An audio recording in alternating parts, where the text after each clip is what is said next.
Hello dear students, कैसे हैं आप सभी। तो स्वागत करते हैं आपका अपने इस यूट्यूब चैनल स्टडी कैपिटल पर।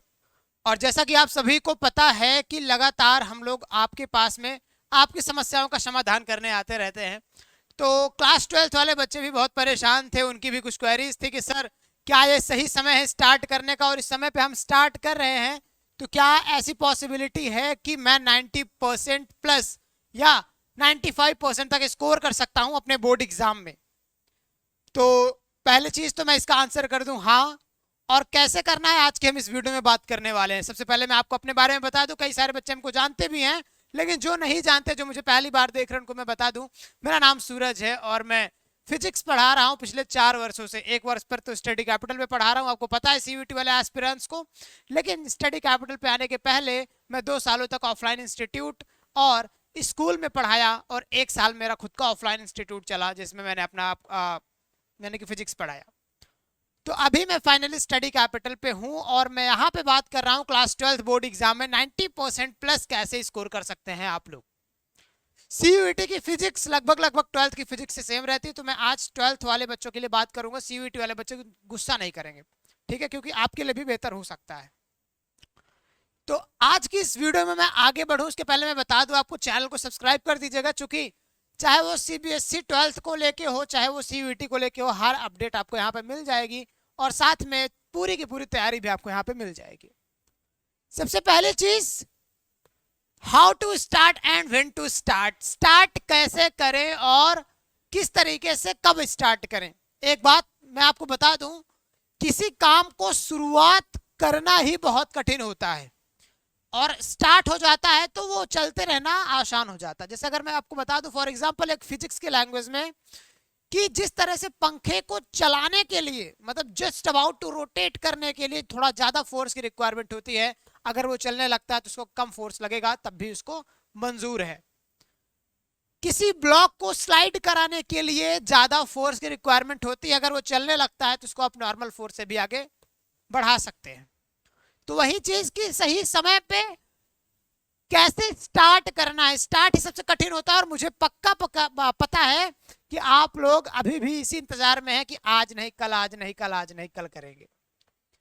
क्लास 11th आप लोगों ने पढ़ा होगा बेहतर तरीके से, और नहीं पढ़ा है तो एक और टेंशन रहता है कि 12th में आ गए हैं तो कुछ समझ में नहीं आ रहा है, 11th का मैंने भी कुछ नहीं पढ़ा है। तो कैसे करना है स्टार्ट, ये बहुत ही सिंपल है कि आज ही ठान लो कि मुझे पढ़ना है और बैठ जाओ मन लगा के पढ़ने। कैसे पढ़ना, क्या पढ़ना, सब कुछ बता रहे हैं, लेकिन ठान तो लो, स्टार्ट तो कर दो कि आज से मुझे पढ़ना है। स्कूल वाले तो पहुंच गए होंगे, आधा खत्म कर दिए होंगे सारी चीजें। अगस्त का मंथ चल रहा है, अभी भी आपके पास में मौका है। सितंबर, अक्टूबर, नवंबर, दिसंबर, जनवरी, फरवरी, 6 महीने ओवरऑल आपके पास बचे हुए हैं। 12th का सिलेबस आप 4 या 5 महीनों में पूरा कवर कर सकते हैं अगर चाह लें आप। तो आपके पास तो कई सारे समय है, स्टार्ट तो आपका अप्रैल मई से ही हो जाना चाहिए।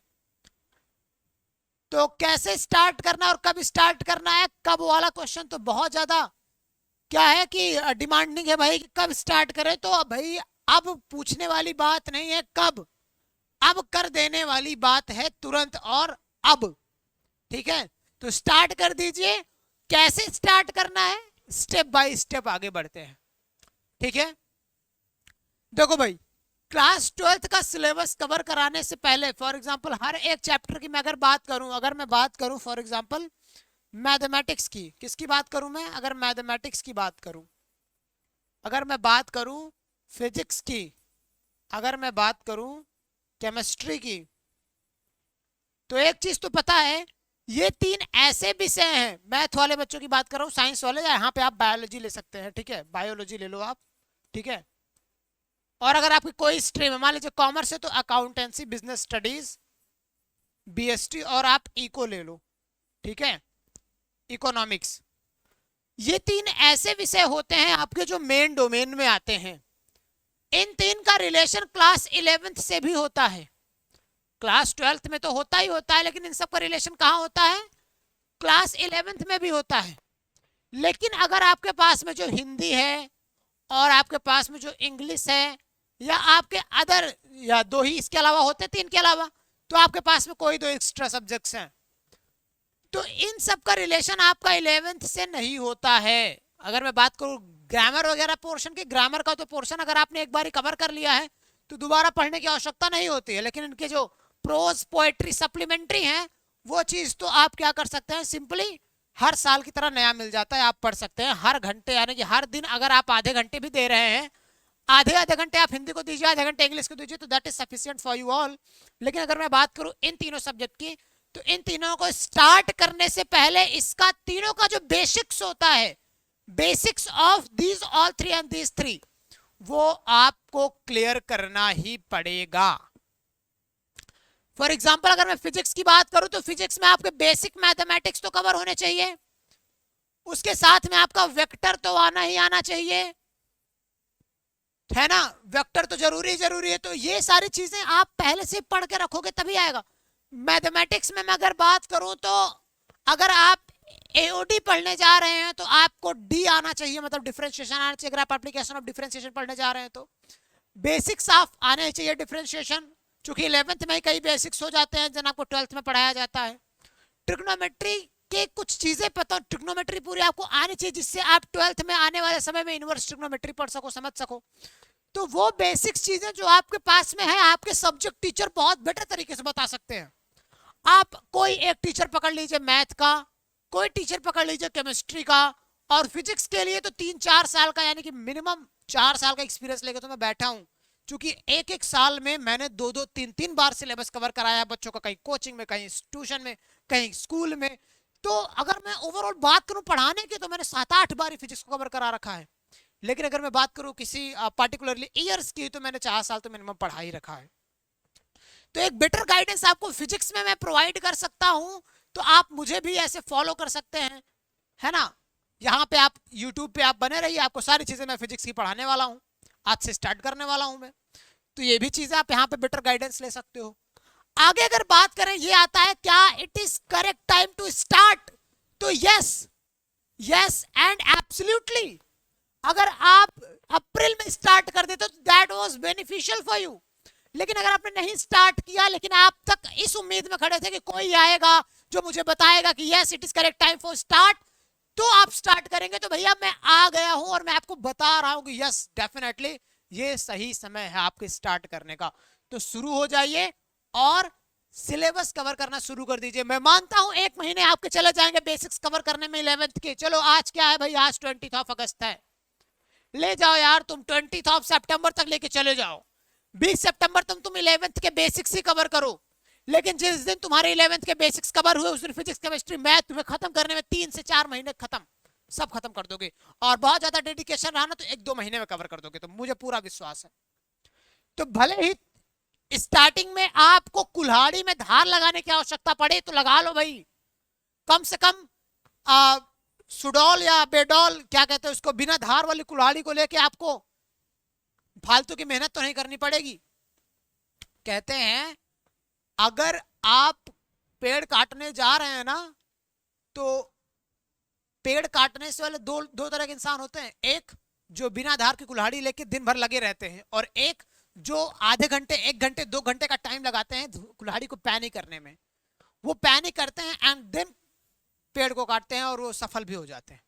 तो वही काम आपको करना है डियर स्टूडेंट्स, कि आपको एकदम मंद बुद्धियों की तरह लग नहीं जाना है, आपको एक फाइन स्ट्रेटजी लगानी है, एक अच्छी स्ट्रेटजी बनानी है कि आपको डिसाइड करना है कि अभी आपको धार लगाना है या अभी आपको लग जाना है गधों की तरह रेस में। तो आप अभी क्या करिए, 1 महीने का टाइम ले लीजिए प्रॉपर। इस 1 महीने के टाइम में आप जुट जाइए क्लास 11th की बेसिक्स कवर करने में। 1 महीने का पूरा टाइम आप 11th की बेसिक्स कवर करने में लगाइए और आ जाइए मेरे साथ। मैं आज से आपके पास में रेगुलर हूं, मैं कवर करा रहा हूं आपका 11th का बेसिक्स भी और 12th का पूरा सिलेबस भी, ठीक है, सब कवर कराऊंगा मैं, साथ बने रहो। चलिए आगे अगर मैं बात करूं तो टाइम टेबल या टास्क, 2 इंपॉर्टेंट चीज होती है, टाइम टेबल या टास्क। मैं अभी क्लियर कर दूं, टाइम टेबल उनके लिए है जो फॉलो कर पाते हैं, और मुझे 100% पता है जब आप अभी तक स्टार्ट नहीं किए हो पढ़ाई करना तो टाइम टेबल आपके लिए नहीं है। टाइम टेबल उनके लिए होता है जो स्टार्टिंग से ही पढ़ने वाले होते हैं या स्टार्टिंग से ही टाइम मैनेज करके अपना जुट गए होंगे। अब आप अगर टाइम टेबल बनाओगे 2 घंटे मुझे ये पढ़ना है, 2 घंटे मुझे ये पढ़ना है, तो डेफिनेटली आपके पास में समय कम बचेगा, अंत तक आपका सिलेबस कंप्लीट नहीं हो पाएगा। अब आप क्या करो, आप टास्क पे फोकस करो। आप क्या करो, टास्क पे फोकस करो। फॉर एग्जाम्पल, अगर आज मेरे पास 30 दिन बचे होते, ऐसा सोचो, आज अगर मेरे पास 30 दिन बचे होते और मेरे पास में 15 चैप्टर होते, तो मैं क्या करता, टाइम टेबल बनाता? बिल्कुल नहीं, मैं टाइम टेबल नहीं बनाता। मैं क्या करता, मैं 30 दिन को 15 चैप्टर से डिवाइड करता, बचता मेरे पास 2, और मैं हर 2 दिन में एक चैप्टर कवर करने की कोशिश करता, और यही हो जाता है आपका टास्क। या आप ऐसे भी कर सकते हैं कि कौन से चैप्टर के वेटेज, मतलब वेटेज के मतलब बात करें कि मान लीजिए इलेक्ट्रोस्टैटिक से आपके पास में बड़ा चैप्टर है, करंट इलेक्ट्रिसिटी है छोटा चैप्टर है, तो आप करंट इलेक्ट्रिसिटी को कम टाइम देके इलेक्ट्रोस्टैटिक्स को ज्यादा टाइम, ऐसे मतलब आप, आपके ऊपर है वो आप कब तक कवर कर पाते हैं। टास्क हमेशा ज्यादा बड़ा आपका होना चाहिए। एक बुक मैंने पढ़ी थी, ईट दैट फ्रॉग, उसमें कहा गया है कि आप अपने दिन को ऐसे टाइम टेबल सेट करिए, सॉरी ऐसा टास्क बनाइए, जैसे 2 चीजें हैं। फॉर एग्जांपल, आज मैं एक चैप्टर पढ़ लूंगा पूरा, और एक ने बनाया आज मैं 2 चैप्टर पढ़ लूंगा पूरा। तो दोनों में से अगर आपको सेलेक्ट करना हो तो आप पर डे वाला टास्क 2 चैप्टर का बनाइए। हमेशा आप अपने, अगर आपकी इफिशियंसी 100% है तो आप 200% वाला टास्क बनाइए, और उसको 200% वाले टास्क से अचीव करने की कोशिश करिए। ठीक है, डेफिनेटली आप 100% तक अगर कवर कर पाए जाएंगे तो आपके अंदर से संतुष्टि मिलेगी कि आप 100% 120% 130% टास्क आज आपने कवर कर लिया है। तो हर दिन आप बेहतर तैयारी करने की कोशिश करेंगे। ठीक है, ये आपके लिए स्ट्रेटजी होती है। आगे मैं बात करूं, मेरी स्लाइड में था, अभी क्या है कि कुछ प्रॉब्लम आई इसमें, तो आगे मैं बात करूं तो मेरे पास में था स्लाइड में कि फाइनल व्यू 95% का, लेकिन उससे पहले एक स्ट्रेटजी थी कि स्ट्रेटजी कैसी होनी चाहिए। तो मैंने कहा स्ट्रेटजी आपकी स्मार्ट होनी चाहिए, स्मूथ होनी चाहिए, सबसे हटके होनी चाहिए। अगर सबके साथ में स्ट्रेटजी आप बनाने लगेंगे तो आप भी गधों की रेस में गधे बन जाएंगे।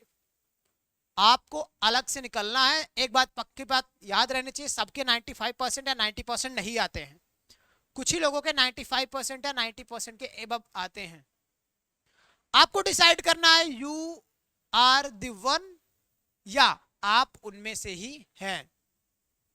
ठीक है, बेहतर स्ट्रेटजी का मतलब यही कि मैंने कह दिया कि आपको प्रिपेयर होना है फॉर योर बोर्ड एग्जाम, उसके पहले आप अपने 11th वाले कवर चीजें कर लो अच्छे से, फिर 12th में आओ और अपने टास्क बनाओ, डेली डेली डेली अपने टारगेट को बनाओ, सेट करो कि मुझे आज इस सब्जेक्ट में इतना पढ़ना है, इस सब्जेक्ट में इतना पढ़ना है, इस सब्जेक्ट में इतना पढ़ना है, और आप अपने इफिशियंसी से डबल टास्क बनाओ। 100% मेरी इफिशियंसी है तो मैं 2% का टास्क बनाऊंगा, और मैं 150% अचीव करने की कोशिश करूंगा।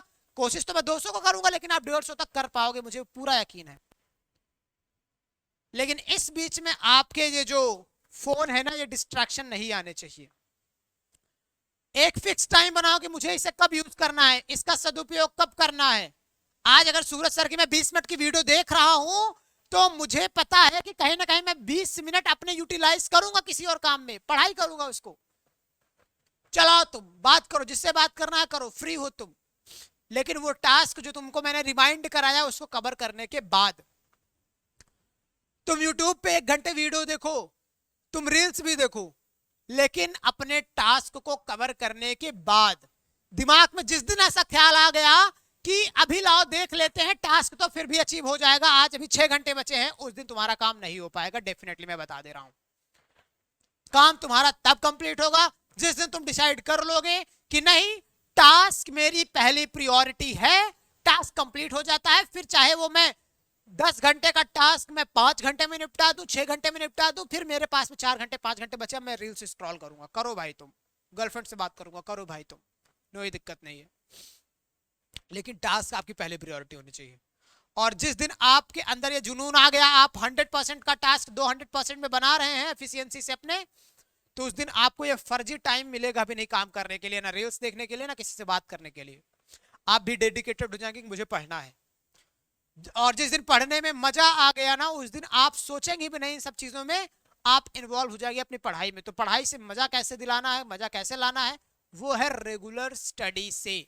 आपको याद है, अगर आप सीक्वेंस से होमवर्क करते चले जाते हैं, अपने इंस्टीट्यूशन वाले या स्कूल वाले टीचर को दिखाते चले जाते हैं ना, तो आपके अंदर कॉन्फिडेंस आता है, आप डेली होमवर्क करके जाते हो। लेकिन जिस दिन आप होमवर्क करके नहीं जाते ना, उसके दूसरे दिन आपका स्कूल जाने का मन नहीं करता है। और जिस दिन आप स्कूल नहीं जाते, उसके दूसरे दिन भी स्कूल जाने का नहीं मन करता है कि उस दिन तो मैं नहीं गया था, मुझे कुछ सीक्वेंस पता नहीं है। एक दिन भी अगर आपका बैलेंस होता है तो आप गड़बड़ हो जाता है, सब कुछ गड़बड़ हो जाता है, सीक्वेंस पूरा। तो ये चीजें गड़बड़ ना होने पर रेगुलरिटी मेंटेन रहे आपकी, तभी जाके आप बेहतर कर पाएंगे। लास्ट बात, अगर आप इन सारी चीजों को फॉलो करते आते हैं, आप अपने टास्क प्रिपेयर करते आते हैं, आप 100% की एफिशिएंसी के साथ 200% का टास्क बनाते आते हैं, तो डेफिनेटली आपके 95 प्लस 90 प्लस आने वाले हैं और कहीं ना कहीं आप अपने लेवल पे टॉप करने वाले हैं। इस वीडियो में मैं बस इतना कहना चाहूंगा, अगर आपको कोई भी दिक्कत आती है तो एक नंबर मैं आपको बता रहा हूँ 9336257345। अगेन आई विल रिपीट 9336257345 पे आप कांटेक्ट करिए। कहिए मुझे सूरज सर से बात करनी है, जो मेरी टीम है वो सूरज सर से आपको यानी कि मुझसे कांटेक्ट कराएगी आपकी। और कोई भी इश्यू होता है तो मैं आपको सॉल्व करूंगा, रिजॉल्व करूंगा हर एक प्रॉब्लम्स को, ठीक है।